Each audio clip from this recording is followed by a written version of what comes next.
Watch all the G's forward. Smoke clouds follow while we hit another quarter. 50. Salut, c'est Edina et bienvenue sur ma chaîne. Aujourd'hui, on va parler de quoi? Aujourd'hui, on va parler un petit peu des blessures émotionnelles et tout, mais vraiment, ça va être chill parce que j'ai pas préparé la vidéo. J'ai rien préparé. Juste, je vais vous parler de comment moi j'ai perçu les choses dernièrement parce que je suis encore et toujours dans une optique de travailler sur moi. Ma façon à moi pour essayer de régler certains de mes problèmes, c'est de travailler sur moi, d'essayer de comprendre ce qui se passe à l'intérieur de moi, de savoir pourquoi j'ai réagi comme ça, pour mieux me comprendre et tout ça. Émotionnellement, j'en ai vraiment genre besoin, quoi.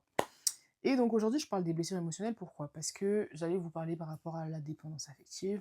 Moi, c'est mon vécu qui a fait que je suis comme ça. J'ai été adoptée, je connais mon histoire. Récemment, j'ai découvert des choses qui ont fait que je comprends mieux pourquoi je souffre de cette dépendance. Je comprends mieux pourquoi il y a un peu de colère en moi. Je comprends mieux pourquoi je souffre vis-à-vis de certaines choses. Je comprends mieux pourquoi il y a des choses que je veux absolument dans ma vie qui sont liées justement à cette dépendance affective, mais qui sont liées à cette adoption, on va dire, qui sont liées à mon adoption. Donc c'est des choses que j'ai mis du temps à comprendre, que j'ai compris aujourd'hui, parce qu'entre temps j'ai eu des informations en plus et tout, que je travaille beaucoup, j'essaie de travailler sur moi, donc bref voilà. Parenthèse. Là aujourd'hui je vous parle de blessures émotionnelles ou même dépendance affective, on s'en fiche. Là je vous parle de ça pourquoi? Parce que en fait mon constat à moi c'est que tes blessures parlent, nos blessures nous parlent. Je m'explique. T'es en relation avec quelqu'un ou tu parles avec quelqu'un, que ce soit amical ou amoureusement, s'il y a bien un truc que j'ai compris, c'est que les blessures et tes traumas, en fait, des fois, elles parlent plus que tes convictions. C'est-à-dire, des fois, tu peux être convaincu, mais en fait, la chose qui vient te convaincre, c'est pas tant la raison extérieure, c'est pas ce qui s'est passé à l'extérieur qui doit te convaincre des fois, mais c'est ce qui va te convaincre, c'est ta blessure, c'est ce que tu as ressenti émotionnellement. Parce qu'en gros, tu as une blessure qui est active en toi, qui n'est pas forcément guérie. Une blessure qui est en toi, qui n'est pas forcément guérie. Et donc, du coup, dans certaines de tes interactions, ça va déclencher des choses. C'est-à-dire que toi, tu es là, tu parles avec quelqu'un, cette personne, elle dit ou fait un truc, t'es vexé, t'es pas content, et en fait, tu le prends mal et tu te dis, ouais, cette personne, c'est parce que, je sais pas, elle se moque de moi, elle me considère pas et tout.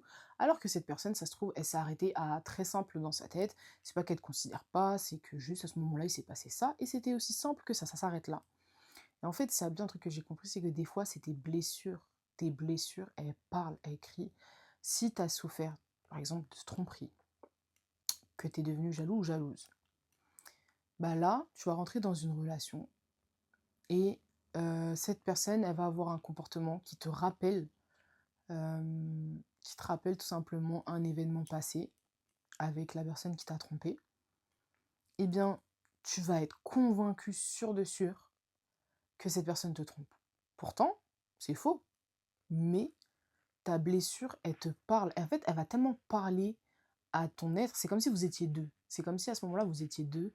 Il y a toi et il y a ta blessure. Et ta blessure, elle, c'est comme si elle vient et te dit, je te promets, je te jure qu'il te trompe. Je te jure qu'elle te trompe. Et toi, comme c'est quelque chose que tu as déjà vécu auparavant, tu es susceptible de croire cette blessure. Tu es susceptible de croire cette blessure et au moindre doute, tu vas partir. Et en fait, j'ai remarqué que les blessures, elles crient. Elles parlent pas, elles crient. Des fois, elles crient. Et elles peuvent gâcher des relations comme ça parce qu'en fait, la blessure, elle est là. Elle va crier pour te protéger, pour éviter que cette chose revienne ou se reproduise. Mais elle t'aide pas à voir les choses telles qu'elles sont réellement. Elle t'aide pas à relativiser, elle t'aide pas à prendre du recul. Là, je parle de ça, ça a l'air super facile. Ça l'est pas du tout. Ça l'est pas du tout. Mais je sais que c'est des choses qui peuvent être bénéfiques que de savoir faire ces choses-là et d'apprendre à les faire. Et j'essaye, tant bien que mal, de les faire. Et c'est pour ça que là, récemment, j'étais dans une situation où je me suis dit que, justement, en fait, dans le processus de guérison ou même de changement, on doit trouver le moyen de se dire, ok, j'essaie de changer, j'essaie de guérir, mais j'y vais du mieux que je peux.